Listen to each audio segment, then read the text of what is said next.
ألف ألف ألف مليون مبروك لجمهور الأهلي والنادي الأهلي العظيم. الفوز النهاردة على الزمالك في بطولة كاس مصر 2023 2-0. إمام عاشور ومجدي قفشة القاضية التانية يا قفشة. والله العظيم إن قفشة ده ابن حلال وحد دعيله دعوة، يعني بص وباب السماء مفتوح. النهارده النادي الاهلي سرق نادي الزمالك كده وخطفه في اخر 10 دقايق بهدفين روعه الروعه. اسيست من مجدي قفشه لامام عاشور، واسيست من امام عاشور لمجدي قفشه. مجدي امام مجدي. المباراه كان فيها تفاصيل كتير جدا. نادي الزمالك بصراحه النهارده لعب مباراه قويه جدا، لعب مباراه حلوه جدا. هارد لك لجمهور الزمالك. نادي الزمالك النهارده عمل مباراه حلوه جدا جدا جدا، يستاهلوا عليها التحيه بامانه. والمباراه كانت رائعه حتى في المدرجات. الجمهور كان عظمه على عظمه. التنظيم النهارده كان رائع، الاحتفاليات كانت رائعه، كل حاجه النهارده كانت ممتازه فوق العظمه.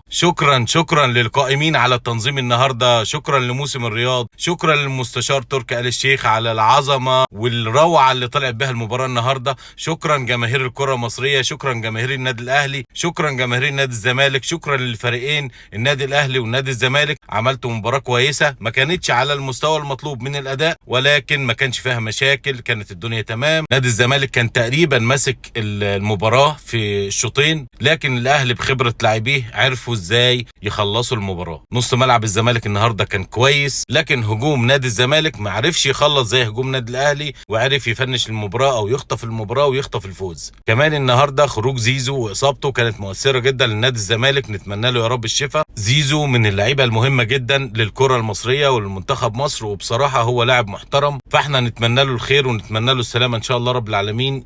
تكون الاصابه يعني مش كبيره ويرجع باذن الله رب العالمين قريبا لنادي الزمالك ولمنتخب مصر. فمش هنتكلم النهارده في اي تفاصيل فنيه، مين كان بيلعب حلو ومين ما بيلعبش حلو. المهم الفوز النهارده. نادي الاهلي كسب نادي الزمالك 2-0 وقدر يحط هدفين، وفي النهايه توج بكاس مصر العام 2023 بتاع الموسم الماضي. السنه دي لسه الكاس ما خلصناهوش. فألف ألف ألف مليون مبروك لكل جمهور الأهلاوية، جمهور أعظم نادي في الكون. هو ده الأهلي اللي بيفرحنا دايما، هو سبب سعادتنا، هو فرحتنا. أنا الأهلي وراك يا أهلي، دايما معاك وفي كل مكان، على المرة والحلوة معاك. وانت بصراحة ما بتخذلناش أبدا، دايما مدينا الحلو، دايما مفرحنا، دايما بتسعدنا. شكرا للاعيبه الاهلي، لجمهور الاهلي، لاداره الاهلي على العظمه اللي اتقدمت النهارده. الواد امام عاشور النهارده يستاهل كل خير.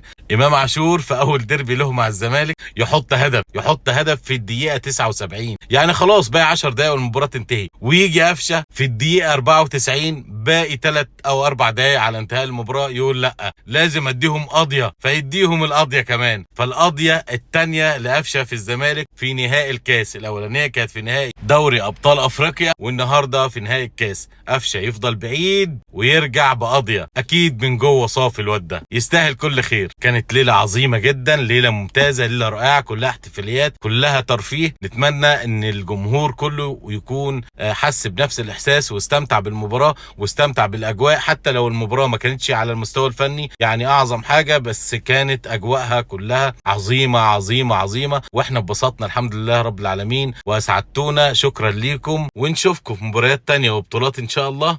سلام.